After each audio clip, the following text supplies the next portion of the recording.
Hi, this is Adam Taylor with the ITS group. In the last video we looked at how to get your LanSchool template files into your central store on your domain, and in this video we're going to be looking at how to create our very first GPO out of those template files. So to do that we need to be on your domain controller. We're going to go to Tools, we're going to find Group Policy Management. So we just want to expand that out, we want to find our domain. I've only got the one, and all of the machines are obviously going to be on the domain.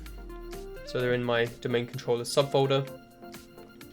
And here I've got a few machines that are segregated with no special role, which are set up by the OS. And I've got the machines I want to deploy to set up in advance.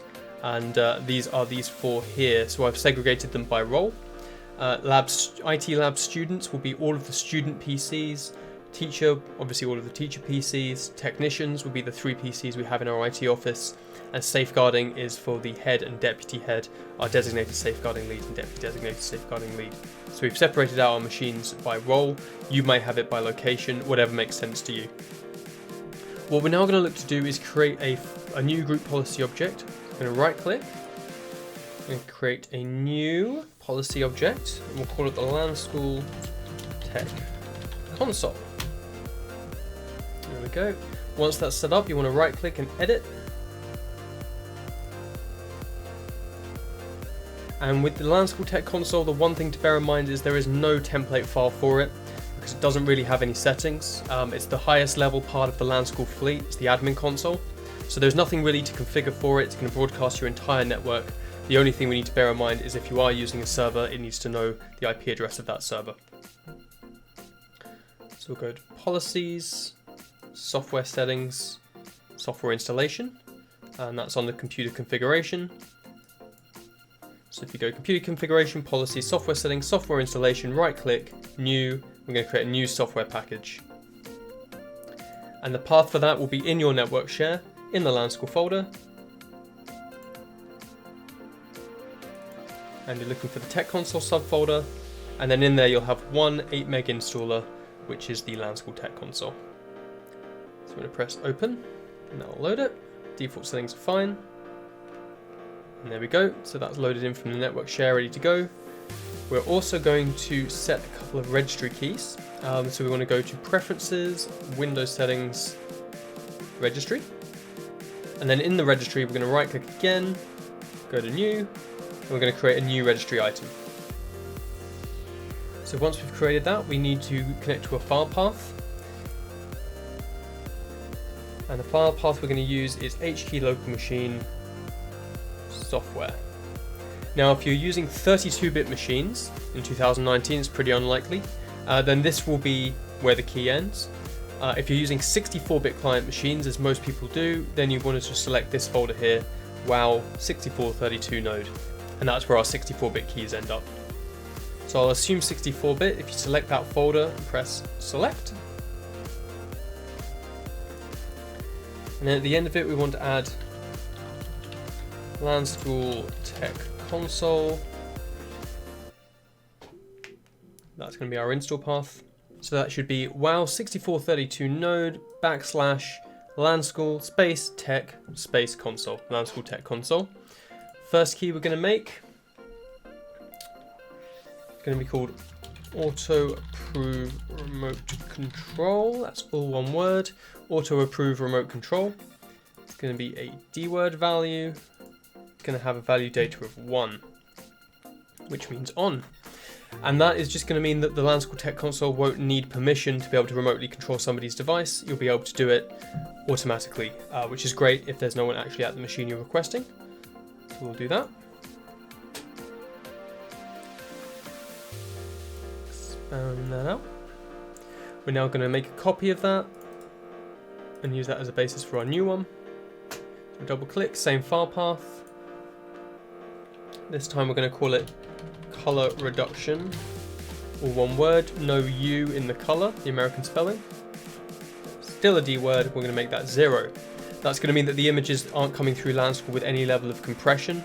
This was formerly due to bandwidth concerns, however by the modern day infrastructure standards it's not really a problem anymore. It just means that everything's going to look a little bit better for your teachers and your technicians.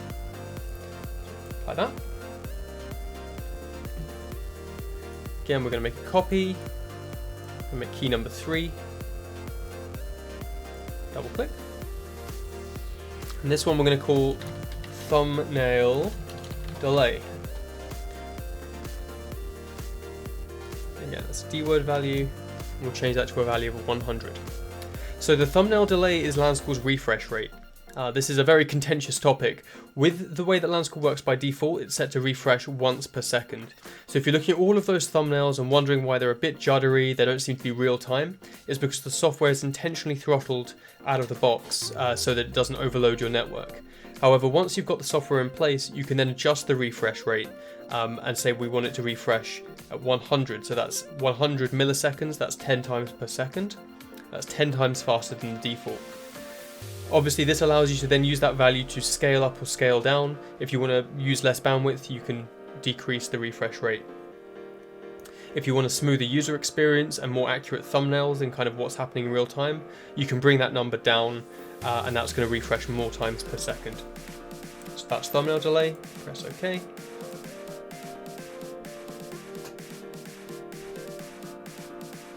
And then our last one, copy. Open that up. And this is going to be the one that points towards the connection server while still letting us broadcast locally. So the name for that is IPDirectedBCast.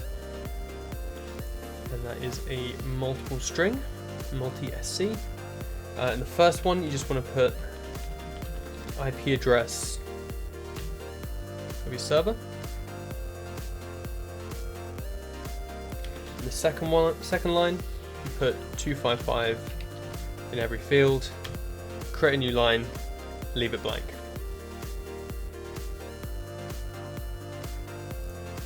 There we go, apply that. So what this does is it'll point the LanSchool Tech Console towards the connection server if you have one. Connection server is used to cover multiple VLANs, multiple subnets, and different client platforms like Chromebook that don't support broadcast. It also means that it'll be broadcasting locally at the exact same time. So it'll be picking up all of your peer-to-peer clients, things like your Windows PCs if you don't have them running off the server. If you want to keep them local to reduce traffic, reduce the impact on the server, that makes complete sense. So we'll be doing both and then we'll be getting the best of both.